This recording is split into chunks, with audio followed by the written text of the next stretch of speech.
Comment savoir avec certitude si vous êtes chrétien? Comment vous pouvez confesser de manière certaine que vous êtes chrétien? Merci de participer à cette formation. C'est un module qui est très important. C'est un module que j'ai récupéré dans un curriculum de formation de Campus pour Christ. Et comme ce sont des messages transmissibles, je peux me permettre d'utiliser le même message pour aider d'autres personnes. L'objectif d'un message transmissible, c'est que quand tu l'as écouté, que tu dois être à mesure de le transmettre aussi à quelqu'un d'autre. Tu dois pouvoir aider quelqu'un d'autre avec le message. Le but de ce cours est de vous permettre d'expliquer comment on devient chrétien et comment on peut savoir si on est chrétien avec certitude. Donc, les objectifs, c'est savoir comment inviter personnellement Christ dans sa propre vie, réussir à faire une liste de 2 raisons pour lesquelles le chrétien peut avoir confiance dans ses rapports avec Dieu et faire une liste de 4 choses qui arrivent quand on devient chrétien, qui arrivent quand on a accepté Christ dans sa vie. Alors, le plan de notre cours aujourd'hui, je vais commencer par une petite introduction et je vais parler des différents engagements qu'on trouve dans le choix de suivre Jésus. Et je vais toujours, puisqu'il ne faut jamais se fatiguer de le dire, vous réexpliquer comment on devient chrétien. Et enfin, je vais expliquer comment on peut savoir avec certitude qu'on est chrétien, qu'on est devenu chrétien. Et après, je vais conclure. Alors, l'introduction. Il y a un chauffeur qui transportait les passagers. C'est une histoire que je vais vous raconter. Et le chauffeur conduisait vite et bien. Vite, vraiment vite et bien. Tous les passagers étaient unanimes que c'était un bon chauffeur. La qualité de sa conduite était incontestable. Et à un moment, le chauffeur a ralenti et a dit aux passagers que j'ai 2 nouvelles à vous annoncer. Une mauvaise nouvelle et une bonne nouvelle. Il a dit, je commence par la bonne nouvelle. La bonne nouvelle, c'est que je suis un bon chauffeur. Tout le monde était d'accord que vraiment sur ce point-là, tu conduis bien, c'est parfait. Vraiment, nous roulons sans aucun problème. Il leur a dit, la deuxième nouvelle, qui est la mauvaise, c'est que je ne sais pas où nous allons. Je ne sais pas où je suis en train d'aller avec vous, même si je roule bien et tout, je ne sais pas où je vais avec vous. En fait, on peut se demander à quoi sert une telle histoire quand on parle de la certitude d'être chrétien. En vérité, c'est que ça nous concerne en fait. Ça ressemble beaucoup à nos vies respectives, En fait, nous sommes parfois très compétents au niveau professionnel. Parfois, nous avons beaucoup de connaissances sur des choses. Nous avons beaucoup de possessions. Nous avons beaucoup d'amis. Nous avons beaucoup de choses. Sauf que il y a des questions sur lesquelles nous n'avons pas de réponse. C'est-à-dire que si on te demande que tu fais tes études, pourquoi? Si on te demande aujourd'hui que tout l'argent que tu veux gagner, c'est pourquoi? Il y a des gens qui pensent que s'ils ont 1 million, ils seront satisfaits. Dès qu'ils ont 1 million, ils sont plus satisfaits, il leur faut 10 millions. Pourquoi il faut toujours un peu plus? Pourquoi il faut faire de meilleures études? Pourquoi il faut gagner beaucoup plus d'argent? En réalité, nous sommes comme ce chauffeur-là qui sommes en train de travailler dans nos vies. Nous sommes en train d'améliorer les choses dans nos vies. Et si on nous demande que c'est pourquoi nous sommes sur cette terre? Où est-ce que nous allons? Pourquoi il y a la mort? Pourquoi il y a les guerres? Pourquoi c'est dur? En fait, qu'est-ce qu'il y a après la mort? Toutes ces questions-là nous ramènent au cas du chauffeur qui annonçait les 2 nouvelles. La bonne, c'est que nous savons travailler sur nous, prenons un bon bain, mangeons un bon repas, nous fréquentons des bons amis et tout, nous gagnons beaucoup d'argent et tout. Mais la mauvaise nouvelle, c'est que nous n'avons pas de certitude sur beaucoup de choses. Ça dit que nous vivons sans savoir où nous allons, pour la plupart. Et le christianisme a quelque chose de précis là-dessus, c'est que le christianisme est venu répondre à ces questions qu'on appelait des questions existentielles. Mais on va se poser la question de savoir, comme le christianisme met Jésus au centre de la réponse de ces questions, est-ce que lui, il est même crédible? Et nous allons examiner ça dans l'enseignement d'aujourd'hui. Qu'est-ce que ça veut dire être un chrétien? Comment on peut avoir l'assurance d'être chrétien? C'est l'objet de notre partage d'aujourd'hui. Et j'ai pensé qu'on ne peut pas commencer ce curriculum sans d'abord mettre ces premières bases, là, solides. Être chrétien, avoir l'assurance de son salut. Alors, l'assurance d'être chrétien, c'est comme le mariage. Ça implique un engagement total de son intelligence, un engagement total de ses sentiments et un engagement total de sa volonté. Parce que beaucoup de choses se passe dans les vies des gens qui croient qu'ils ont compris le christianisme, qui croient qu'ils sont devenus chrétiens, mais qui n'ont pas engagé ces trois petites choses dans le processus qui les a amenés à faire la rencontre de Christ selon ce qu'ils disent. Beaucoup ont accepté Christ par la prière, beaucoup ont accepté Christ lors d'une convention, parfois même seuls, mais il manque parfois d'informations pour la suite. Parfois, ils ne savent même pas s'ils ont l'assurance de leur salut. Ils ne sont même pas sûrs d'être véritablement chrétiens. Et c'est pour ça que je me suis dit, il faut qu'on commence d'abord par le triple engagement, parce que l'assurance d'être chrétien implique un engagement de l'intelligence, un engagement des sentiments, un engagement de la volonté. Commençons par l'engagement de l'intelligence. L'engagement de l'intelligence, ça veut dire quoi l'engagement de l'intelligence? En fait, le christianisme se fonde sur des faits historiques. C'est-à-dire que c'était pas, le christianisme, ce n'est pas un saut dans le vide aveugle là, que croit seulement, accepte seulement et avance. Non, ce n'est pas un saut dans le vide. Ce n'est pas un saut aveugle de la foi. Mais le christianisme se fonde sur des faits historiques qui ont été démontrés. C'est-à-dire que les chercheurs ont même vu et reconnu beaucoup des faits authentiques qui sont cités dans la Bible. Pendant des siècles, les gens ont fait des découvertes. Jésus, on connaît sa naissance, la date de sa naissance, on connaît sa date de baptême, on connaît les miracles qu'il a accomplis, ses déclarations, son enseignement, sa mort, sa résurrection, son ascension, etc., etc. Parce que le christianisme est basé sur les faits historiques. C'est pour cela que je parle de l'intelligence, c'est-à-dire qu'on ne va pas vous parler du christianisme de manière dogmatique, c'est-à-dire en vous imposant les choses. Non, votre intelligence doit être engagée. Vous devez pouvoir réfléchir en disant, mais il se fonde sur quoi? Et là, je viens de vous dire qu'il se fonde sur des faits historiques. Faits historiques, Jésus est le plus grand personnage de l'histoire. La date de naissance de Jésus détermine le calendrier actuel. On dira avant Jésus-Christ et après Jésus-Christ. La vie de Jésus, ses miracles, ses paroles, sa mort sur la croix, sa résurrection et son ascension prouvent que Jésus ne fut pas un simple homme, mais Dieu lui-même. La date de votre calendrier, quand vous dites qu'on est en l'année 2000, ceci, ça correspond à la naissance de Jésus. C'est en fonction de sa naissance qu'on date tous les événements avant lui et après lui. Et en réalité, dans notre civilisation, personne n'a influencé les nations comme lui, que ce soit sur le plan social, sur le plan religieux, sur le plan politique, sur le plan économique. Jésus est un personnage le plus grand. Si vous allez dans les religions, vous allez voir que toutes les religions reconnaissent à Jésus sa grandeur. Aucune ne parle de Jésus en mal. Toutes le présentent, tantôt comme un prophète, tantôt comme un grand sage, tantôt comme un grand maître, tantôt chaque religion a une idée de ce que Jésus est, parce que Jésus est incontournable. La troisième chose, c'est que Jésus est venu mourir sur la croix pour mes péchés. La Bible dit que sans effusion de sang, il n'y a pas de pardon de péché. C'est pour cela que Dieu a envoyé son Fils unique, Jésus-Christ, qui était sans péché, sans tache, sans défaut, pour verser son sang pur sur la croix pour le pardon de nos péchés. Voilà la religion, la mission que Jésus a eue, que l'engagement de notre intelligence peut déceler. Même les religions non chrétiennes, je vous l'ai dit, n'offrent aucune solution au problème du péché. Seule la Bible offre une solution. Les autres religions vont vous dire que on va peser les péchés, les pour et les contre. Le dernier jour, on verra si tu as péché plus que tu n'as fait du bien. Les autres disent que ça dépendra de là où tu es mort, ainsi de suite, ainsi de suite. Seule la religion chrétienne offre une réponse claire sur la solution au péché. Donc, je suis en train de dire que on ne s'engage pas dans le christianisme en laissant son intelligence dehors. Ce n'est pas un engagement chrétien.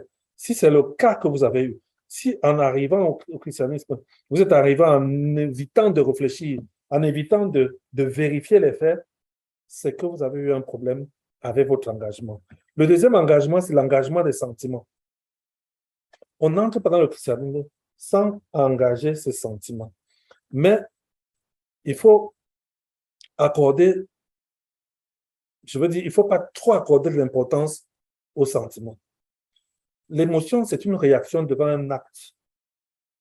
C'est une réaction devant un acte, un événement ou une expérience. À défaut de faire, comment je vais dire ça?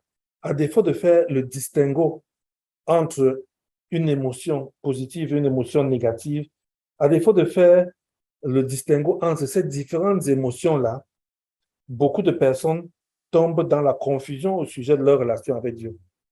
Ils ont l'impression que quand les émotions sont à gauche, ça veut dire que je suis bien avec Dieu. Si c'est à droite, ça veut dire que Dieu m'en veut. Et beaucoup de personnes doutent de leur relation avec Dieu parce qu'elles accordent trop d'importance à leurs sentiments.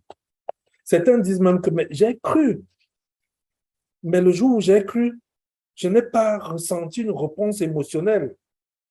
Je n'ai pas senti la chair de poule. Je ne suis pas tombé en transe. Mais sachez qu'à cause des personnalités différentes, les personnes reçoivent Christ de façon différente. C'est-à-dire qu'ils réagissent au niveau émotionnel de manière différente.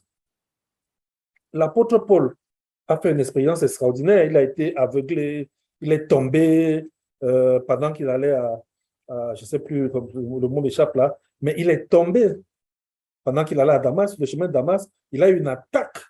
Hein, Dieu l'a affronté. C'était une conversion miraculeuse. Alors que Timothée a une conversion plutôt calme, plutôt douce. Il a grandi dans un environnement chrétien. Sa conversion s'est passée de manière douce. Ce n'était pas quelqu'un qui devait témoigner de manière, comment on va dire ça, de manière extraordinaire, du fait qu'il part de grands péchés pour aujourd'hui être dans la grande sainteté. Tout le monde ne passera pas par là. Tout le monde n'est pas passé par là. Il y a des gens qui, avant de croire, n'ont pas fait de scandale pour qu'aujourd'hui puissent témoigner à l'Église que j'ai fait tel scandale, mais qui sont quand même passés de leur ancienne vie, qui ne plaisait pas à Dieu, à une nouvelle vie, comme Timothée, qui plaît à Dieu. Donc, c'est les réponses émotionnelles qui sont différentes d'une personne à une autre. Mais la troisième chose, c'est que la vie chrétienne doit être vécue par la foi.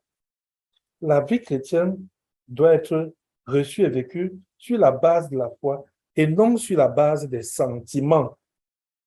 Il y a certes une place pour les sentiments dans l'expérience chrétienne, mais nous ne devons pas rechercher les expériences sentimentales et émotionnelles pour leur faire confiance.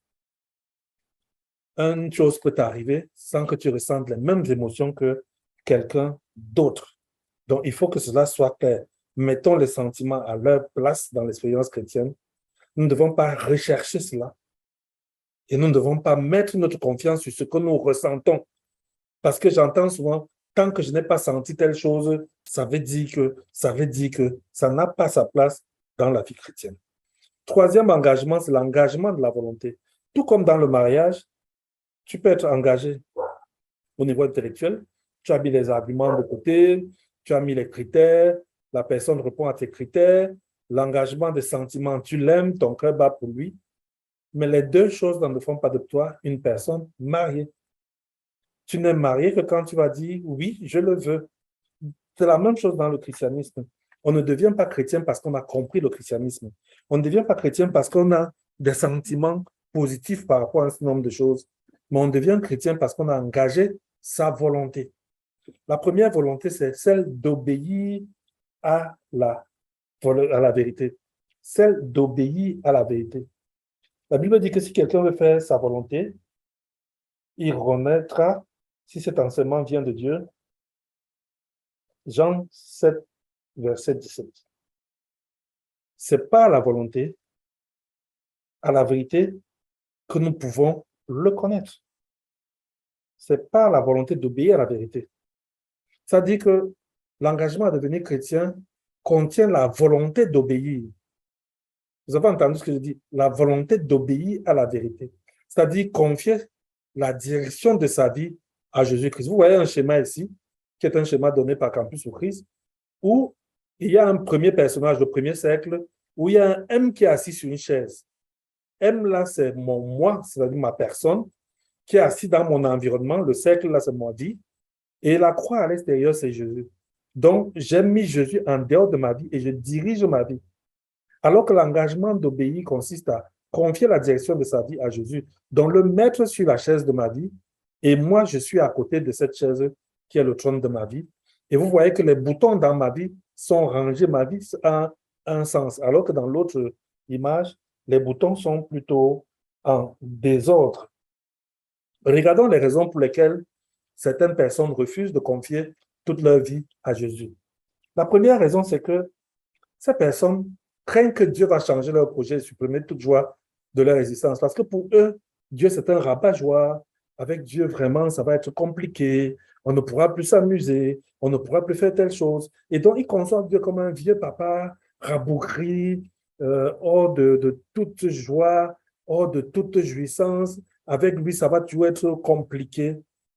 Voilà l'image qu'ils ont et ça les empêche de faire le pas. Le deuxième, c'est qu'ils sont orgueilleux intellectuellement et ils ne veulent obéir qu'à leur propre volonté, c'est-à-dire qu'il y a un culte de la raison personnelle qui fait qu'ils n'arrivent pas à concevoir qu'il y a un Dieu.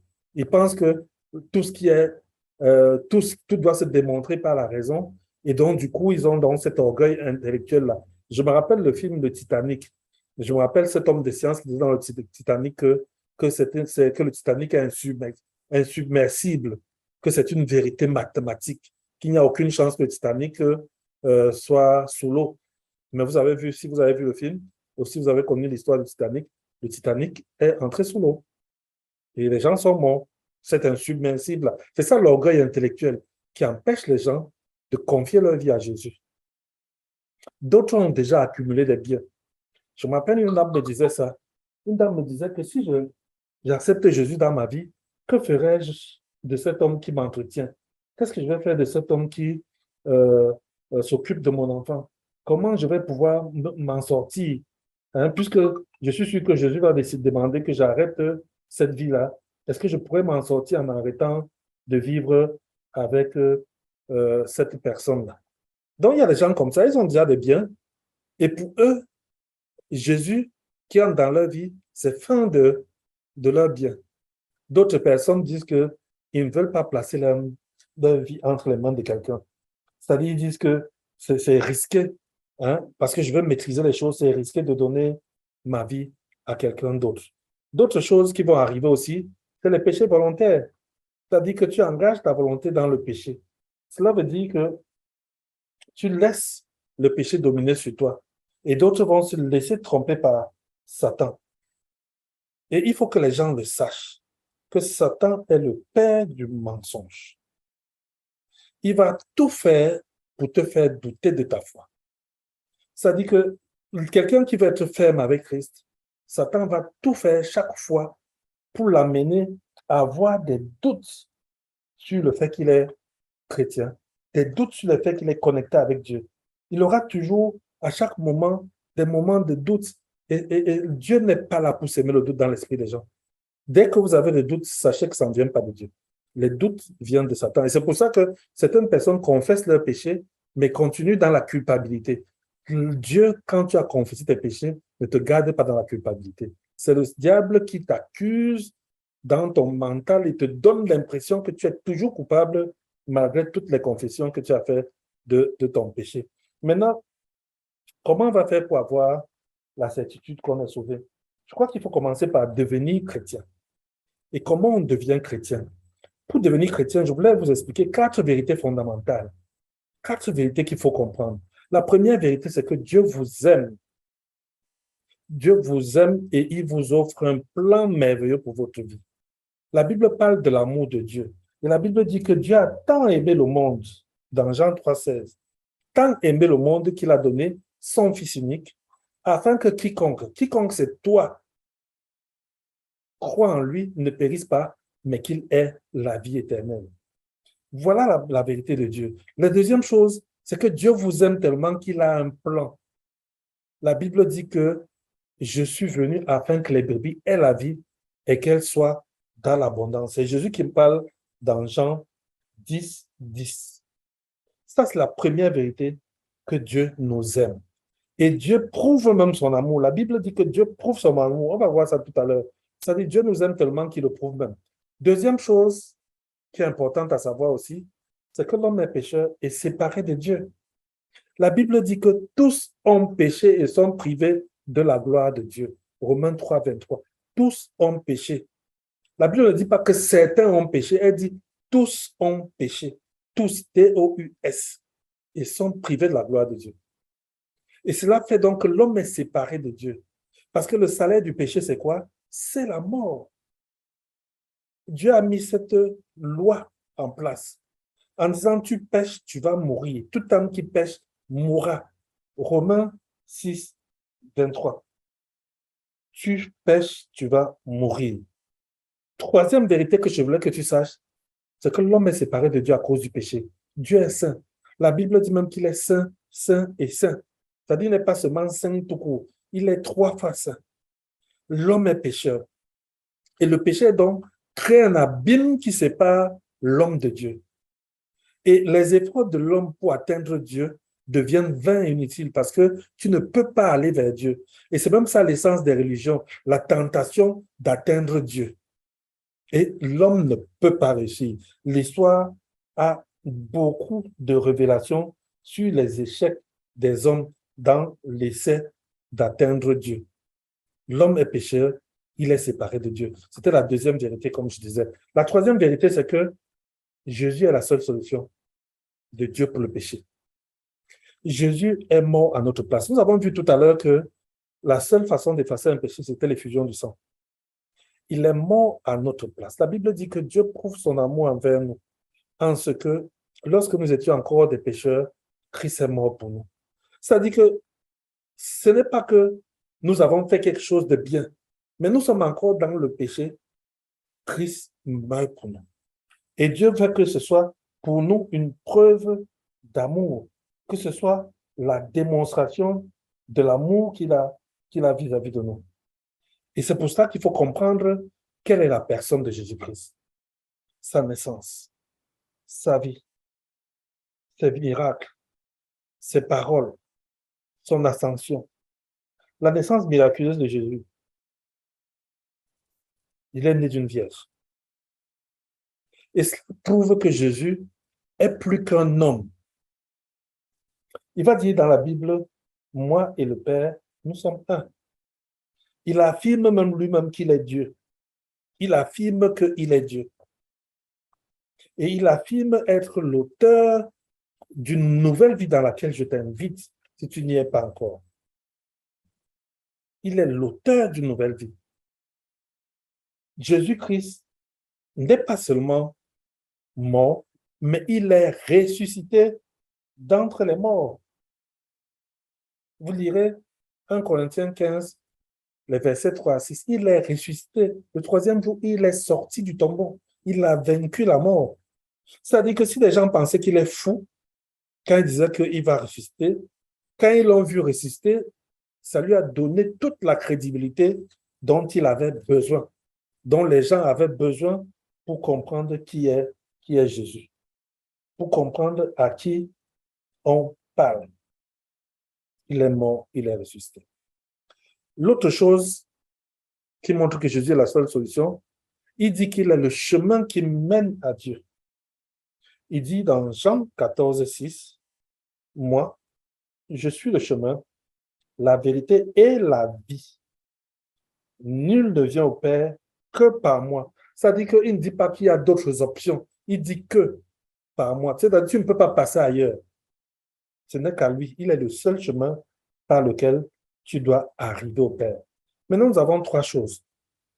Première chose, Dieu nous aime. Deuxième chose, nous sommes pécheurs. Nous avons démontré notre rébellion. Nous avons désobéi à Dieu. Et troisième chose, Jésus se positionne comme la solution aux deux précédentes choses. Jésus vient comme la solution.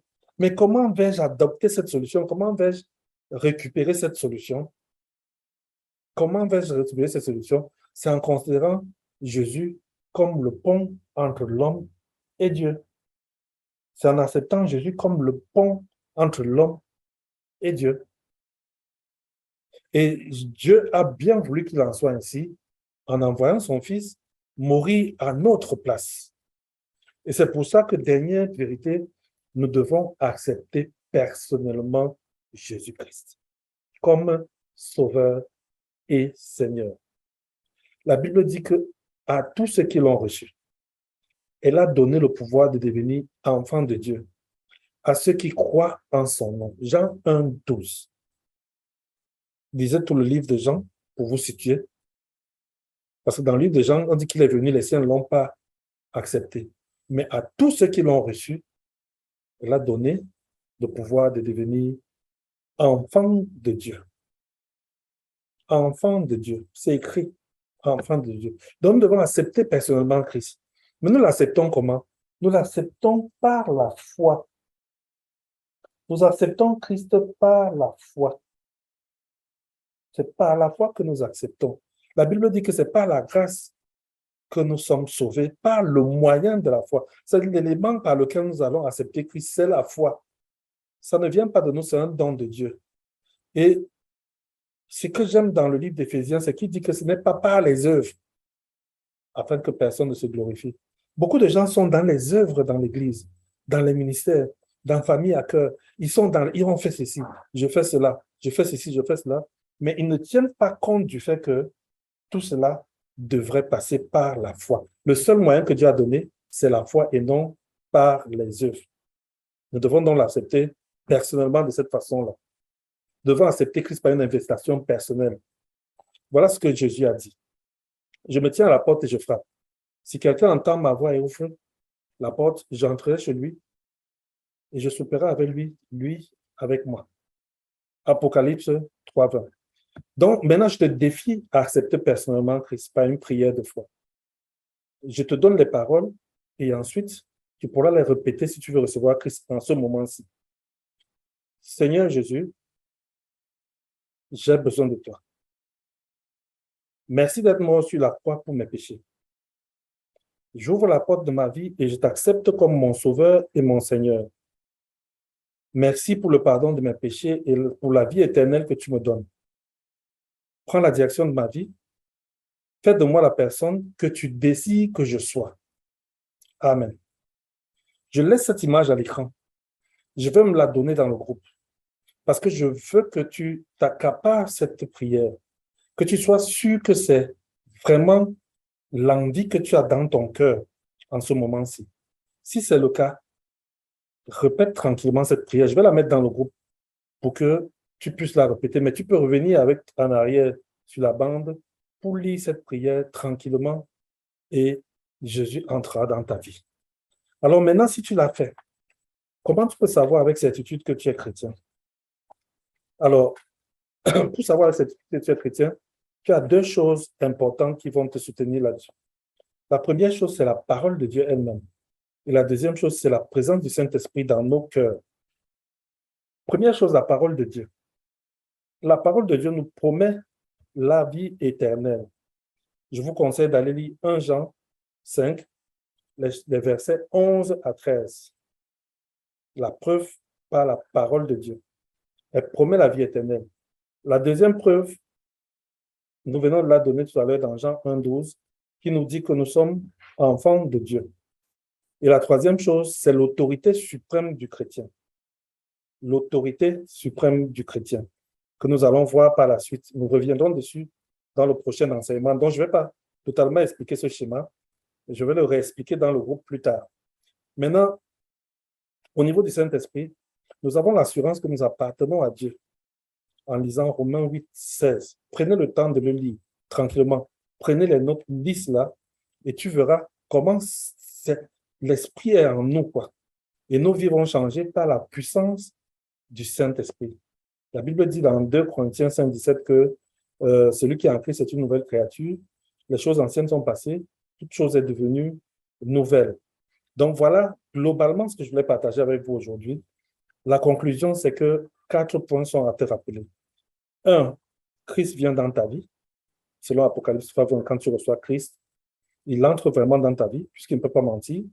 2, tu as la vie éternelle. 1 Jean 5, 11 à 13. 3, tes péchés sont pardonnés. Colossiens 1, 14. 4, tu deviens enfant de Dieu. Jean 1, 12. Donc, nous allons passer aux questions maintenant dans le groupe. L'idée était de se présenter tous ces éléments-ci, tu as la vidéo que tu peux regarder tranquillement. Tu peux nous écrire pour avoir plus ample détail sur ce que nous venons de partager. Merci et que Dieu te bénisse.